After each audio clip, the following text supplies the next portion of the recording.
believe nobody was talking about this. Hopefully, all creators watching this right now make a video on this. Please. This has to be blown up.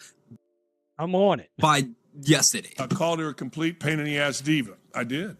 Because she is. And that's not me talking. That's a direct quote from people in the Fever. After today, I don't want to hear no more conspiracies. After today, I don't. Did you hear that? It is a direct. That wasn't a slip of the tongue. That was a direct quote from inside the Indiana Fever organization, calling their franchise player, the biggest name in women's basketball, a complete pain in the ass diva. And it came from someone with a 14-year relationship with the team's front office. For everyone who's been called a conspiracy theorist for questioning how the Fever treats Caitlin Clark, this is your vindication. This is the smoking gun that proves what fans have been seeing all season wasn't paranoia.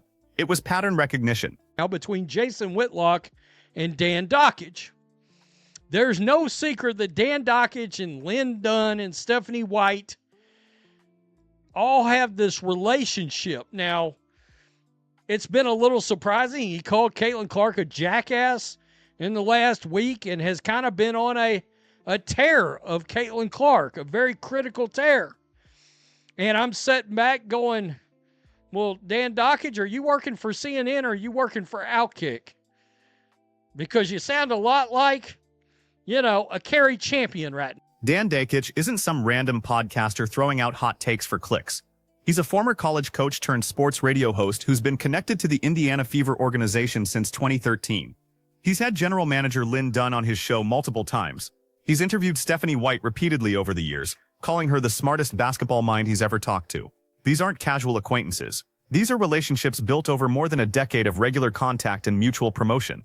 So when Dakich goes on his show and says he's quoting people inside the Fever organization, when he specifically states this isn't his opinion but a direct quote from team personnel, you have to take that seriously. This isn't speculation. This is insider information being leaked through a friendly media outlet. And the timing of this leak, coming right after Christy Sides got fired and Stephanie White took over, tells you everything about what's really happening inside that organization. Somebody gets emotional, somebody makes a mistake, or somebody reveals what they really think. And in the middle of all this chaos surrounding Caitlin Clark, we may have just gotten exactly that. An alleged quote from inside the Indiana Fever organization that reveals how at least some people behind the scenes view Caitlin Clark. And the weakness wasn't exposed on Caitlin Clark's side, it was exposed on the Fever side. For the first time in 3 years, we have a direct quote to how the Fever actually view Caitlin Clark, at least some people within her workspace, okay? They are... Okay. Yeah, it's a smoking gun quote. It's a, oh, all the Caitlin Clark fans that have been called conspiracy theorists, shit. Look at how this unfolded. Throughout Caitlin Clark's rookie season, Dakich was one of her defenders.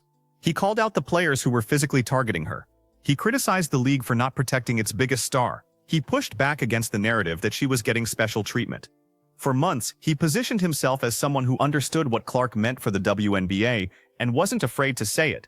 Then something changed. In the last 10 days, his tone shifted dramatically. Suddenly, he's calling her a jackass. He's criticizing her decision-making. He's defending Stephanie White's coaching without acknowledging any of the legitimate questions about her offensive system or rotation decisions. And now he's quoting unnamed Fever sources calling Clark a diva who got Christy Sides fired. That's not a journalist following the story wherever it leads. That's someone carrying water for a specific agenda. There is a lot to go over. So right here, I just want I want to highlight Dan Dockich's first tweet right here. Nobody said a word when Caitlin Clark was getting her A beat last night, nightly last year by these angry fools, looking like he appears to support Caitlin Clark, right? Those players and coaches celebrated and told us it's a tough league played by tough competitors. Now it's a quote-unquote awful leadership and ratting out conversation. These women are full of shit. So let me tell you guys this real quick. Okay, and I can tell you this. I have listened to Dan Dockich quite a bit. He has been largely supportive of Caitlin Clark up until about the last 10 days. So I'm just pointing that out. Right? It's funny how censored ass and said shit. But anyways, right? He was basically coming to Caitlin Clark's defense. He was basically supporting someone who would be looked at as a diva, right? Because he called Caitlin Clark a diva. But let's move on though, chat. Let's move on. It doesn't stop right there, okay? So as you guys can see on the screen, Lynn Dunn's interview with Dan Dockich clearly can't be found. So Dan Dockage, once again, he previously positioned himself as one of Caitlin Clark's biggest defenders. After the Caitlin Clark and Stephanie White. Here's what makes this even more suspicious. Multiple people have tried to find old interviews between Dockage and Lynn Dunn from Clark's rookie year. They've been scrubbed. Videos that used to be publicly available on YouTube are now gone or set to private. There's footage from 2015 showing Stephanie White, Tamika Catchings, and Lynn Dunn together at an event, specifically calling out Dockage by name as someone they work with closely. That video is nearly impossible to find now unless you know exactly where to look. Why delete that history? Why make it harder for people to see the depth of these relationships? Because it undermines the credibility of Dockage's current commentary. If viewers can see him laughing it up with Lynn Dunn year after year, if they can watch him praise Stephanie White as a coaching genius before she'd accomplished anything at Vanderbilt, then they'll understand he's not an objective observer. He's part of the Fever's media ecosystem, and right now that ecosystem is working overtime to shift blame away from management and onto their 22-year-old franchise player. In a Fever office later on in this video. That you're a diva. Hey, look, nobody is smarter in women's basketball than Steph White. Oof. I mean, nobody. Wow. Zero, zip, nada. So a coach that got fired in Vanderbilt for 5 years, the coach that was getting her clipboard snatched from Alyssa Thomas and the Connecticut Sun, they were winning over there because of Alyssa Thomas. They wasn't winning because of Stephanie White. Wow. What? She burned down the Vanderbilt program. Okay. That was in spite of Stephanie White. The same situation that's happening over here. When the Fever do win, it's in spite of Stephanie White. When Caitlin Clark looks amazing, it's only when she's going rogue, not when she's in Stephanie White's system. So yes, I don't know what the hell Dan Dockage is talking about, but let's continue though. And she knows that you are an... Pay attention to the specific language Dockage used. He said Stephanie White knows Caitlin Clark is a diva. Not thinks, not believes, knows. That's a statement of fact, not opinion. He's claiming White has direct knowledge of Clark being difficult to work with. Then he said White knows Clark got Christy Sides fired. Again, presented as established fact within the organization, not as speculation or rumor. This is narrative construction in real time. They're planting seeds for a specific story. Caitlin Clark is a problem player who thinks she's bigger than the team, who got a beloved coach fired, and who needs Stephanie White's firm hand to keep her in line. Never mind that Clark led the league in assists. Never mind that she made everyone around her better. Never mind that the Fever went from 3 wins the previous season to making the playoffs. None of that matters if you can convince people she's a locker room cancer who only cares about her own stats and her own brand. Absolute menace. And you don't win enough. Wow. That's the bigger issue. So she's a diva. She's an absolute menace. She don't win enough. All these things that he's saying Stephanie White knows. Not he thinks she knows. Not what it looks like. He's saying she knows. This is someone with direct ties to these people. Keep that in mind. I mean, damn, Stephanie White should be given an extension. Ooh. Without, you mentioned it, they win things, they do all this without her. Oh, that sounds familiar. They win without her. They look better without her. Oh, that sounds like Carolyn Peck. Wait, didn't Stephanie White coach with Carolyn Peck as well? Oh, they did. What? Oh, hold on. So, as you guys can see, Stephanie White was the Vanderbilt head coach. Carolyn Peck was the associate head coach, right? Stephanie White went a miserable 46-83 at Vanderbilt. Her tenure ended when at least 6 players quit mid-season in January 2021, forcing the school to cancel the season. Let me tell you guys something once again. Stephanie White was coaching at a time, and players were leaving Stephanie White at a time where if you left the school, if you left college... And here's the really damaging part of this coordinated attack. Dockage specifically said Clark doesn't win enough. Think about how absurd that statement is. She's a rookie who took a 3-win team to the playoffs. She broke the single-season assist record. She had multiple games with 30 points and 10 assists. She elevated Kelsey Mitchell's game to all-star level. She made Aaliyah Boston look like the #1 pick everyone thought she'd be. The Fever's success this season was directly tied to Caitlin Clark's presence and performance. But if you can reframe that success as happening in spite of Clark rather than because of her, you can justify anything. You can justify running an offense that doesn't maximize her skills. You can justify limiting her minutes in crucial games. You can justify surrounding her with players who don't fit her style. Because the narrative becomes that Stephanie White's system is what works, and Clark just needs to buy in and stop being selfish. It's the same playbook Carolyn Peck used last season when she said the team looked better without Clark on the floor. Different voice, same message, same agenda. Or you left the team, you would have to sacrifice a year of playing basketball and then you can play the next year. Stephanie White was so horrendous at coaching in Vanderbilt. Players were sacrificing an entire year of basketball just to get away from her program. And this is who somehow stumbled onto Caitlin Clark. You know, Stephanie White, you didn't have to come here and coach. But let's continue, though. They win things. They do all this without her. Sounds just like what Carolyn Peck said last year. Guys, it's no coincidence that people around Stephanie White are saying the same thing. They look better without her. They win without her. It's no coincidence. Follow the pattern. The system's great. The star is a pain in the ass. Wow. Like, I don't get this shit off of a bathroom wall and take a piss and say, you know what? Caitlin Clark's a diva. I talk to people inside the organization. I got people everywhere. I do. I mean, you can make fun of me, whatever. Did y'all get that? He talks to people inside the organization. He just confirmed. He's going to keep confirming. This is coming from inside the Fever organization, these feelings about Caitlin Clark. But I do.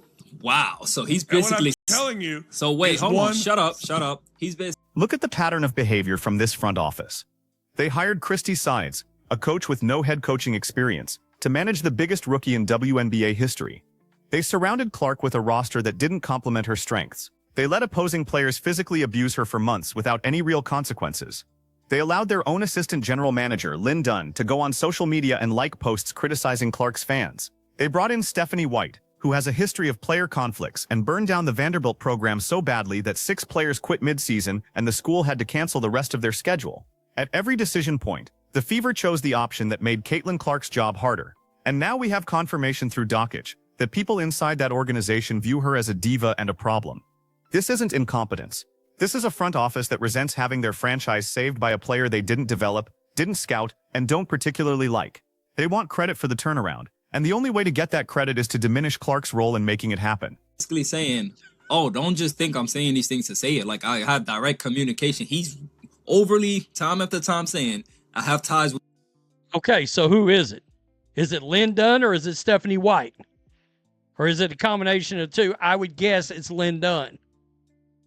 That's my guess. I don't know that for sure, but he is directly saying he knows people inside the organization. Well, we know who he's got ties with These people. And it gets even worse because he's going to release a direct quote. Let's get into it, man. 1,000%. I mean, damn, Stephanie White should be given an extension. Wow.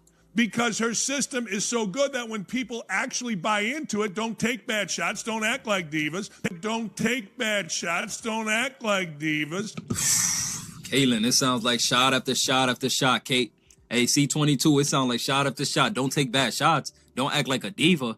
The only shot that is considered a bad shot is Caitlin Clark's logo shots. But that's not a bad shot for Caitlin, that she's clearly shown. This is literally her logo. Like, she's literally building a brand off this shot that you are calling a bad shot. Yet somehow you went out your way from Connecticut to come coach someone who has a bad shot. Who goes out of their way to stop?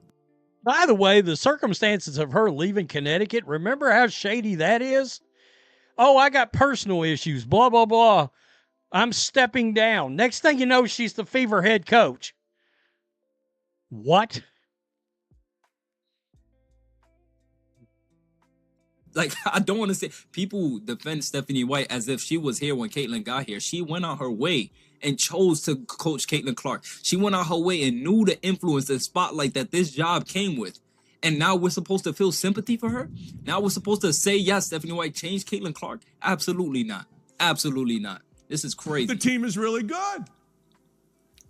It is really good. Wow. You called her a complete pain in the ass. So Jason Whitlock called him out. Danny, you called her a complete pain in the ass. So he's going to release a direct quote, basically saying this isn't him saying this. This is coming from the FIBA organization himself. Let's listen to it right now. I couldn't believe this, and I can't believe nobody was talking about this. Hopefully. So where does this leave Caitlin Clark? She's got 4 years left on her rookie contract with a team whose front office is actively working to undermine her. She's got a coach who believes she's a selfish diva who needs to be controlled. She's got a general manager who spent the entire rookie season liking tweets that trashed her fan base. And she's got a media ecosystem in Indianapolis that's willing to carry water for management instead of asking hard questions about why this franchise seems determined to make their biggest star miserable. The smart move, the business move, would be to request a trade immediately. Demand out before this situation gets worse. Because it will get worse. The Fever have shown you who they are. They've told you through back channels and friendly media exactly how they view their franchise player. They think she's a problem. They think she's difficult. They think she got their previous coach fired and needs to be put in her place. That's not a foundation for success. That's a toxic work environment that's going to poison everything it touches. Think about what Caitlin Clark has already accomplished despite all of this. She broke attendance records everywhere she played. She brought 3 million viewers to WNBA games. She made the league relevant in mainstream sports conversation for the first time in years. She did all of that while being physically targeted, while playing for a coach who couldn't draw up a competent out-of-bounds play, while dealing with a front office that resented her success. Imagine what she could do with an organization that actually supported her. Imagine what she could accomplish with a coach who built an offense around her strengths instead of trying to force her into a system that doesn't work. Imagine what the numbers would look like if she played for a team that valued her instead of viewing her as a necessary evil. The Indiana Fever had a choice. They could embrace being Caitlin Clark's team, build around her, maximize her talents, and ride that wave to championships and financial success. Or they could resent her for overshadowing their carefully constructed plans, undermine her at every opportunity, and try to take credit for success she generated. They chose option 2. And now we have proof, direct quotes from inside the organization, that confirms what everyone with eyes has been seeing all season. This isn't about protecting Caitlin Clark from criticism. She's not perfect. No player is. But there's a difference between legitimate basketball critique and a coordinated character assassination designed to shift blame and control narrative. What's happening here is the latter. The Fever are using friendly media to plant stories about Clark being a diva, being difficult, being someone who doesn't win enough and needs to be managed. They're doing this while she's literally the reason their franchise is financially viable, while she's the reason they can sell out home games, while she's the reason national media pays attention to them at all. And here's what makes this particularly short-sighted from a business perspective. Caitlin Clark's fans aren't stupid. They see what's happening. They watch the games. They notice when the offense stagnates because the coach won't let Clark run pick and roll. They notice when she gets benched in crucial moments for no apparent reason. They notice when beat reporters with close ties to management start running hit pieces about her being selfish or difficult. You can't gaslight an entire fan base that watches every game and breaks down every possession. So when Clark eventually demands out, when she forces a trade to a team that will actually appreciate what she brings, those fans are going with her. The Fever will go right back to playing in front of 4,000 people. Their local media will go back to covering high school basketball because nobody cares about WNBA games without Clark. Their television ratings will crater. Their merchandise sales will disappear. And Lynn Dunn and Stephanie White will be left wondering why their brilliant system doesn't work anymore without the diva they spent 2 years undermining. The tragedy here is that this was completely avoidable. The Fever could have built a dynasty. They had the #1 pick in back-to-back years. They had a generational talent fall into their lap. They had everything they needed to become the model franchise in women's basketball. Instead, they chose ego over success. They chose control over winning. They chose to protect their own reputations instead of maximizing their best players' potential. And now we have direct confirmation that the dysfunction everyone suspected was real is actually worse than anyone imagined. Dan Dakich just did Caitlin Clark the biggest favor of her career. He exposed the truth about how her own organization views her.